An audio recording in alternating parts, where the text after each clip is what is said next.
कैसा राजनीति करते हैं ये समझ में नहीं आता है कि उनको नेता विरोधी दल के हैसियत से विधानसभा में रह करके सरकार के बारे में अपनी बात बोलते, लेकिन वो न बोल करके वो बाहर जा कर के बोल रहे हैं और सिर्फ ऐसी घटिया बात बोल रहे हैं जिससे हमको आश्चर्य होता है।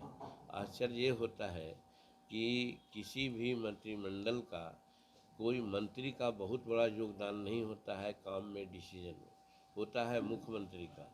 और ये 17 महीना में मान के चल रहे थे कि लगता है मुख्यमंत्री यही थे, इसीलिए कुछ इस तरह की बातें वो कर रहे हैं और लोगों को समझाने का बात कर रहे हैं।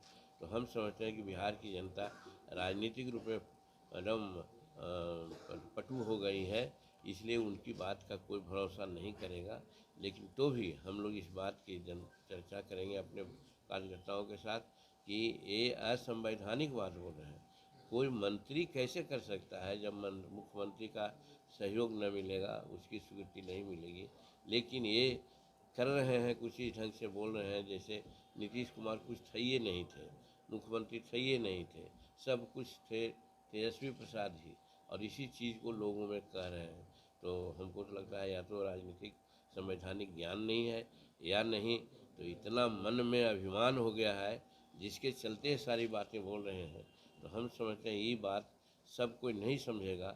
हो सकता है उनके कुछ लोग होते हैं जो गलत बात को भी समझ जाते हैं, तो वो लोग समझेंगे।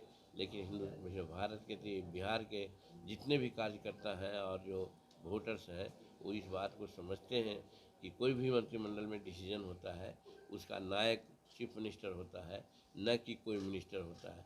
और डिप्टी चीफ मिनिस्टर का कोई संवैधानिक पद नहीं है, बावजूद उसको ये कहते हैं कि हमने वैसा किया। तो हम समझते हैं ये उचित नहीं है। इन बातों का भी खुलासा करेंगे। इन्हीं बातों के लिए हम लोग कल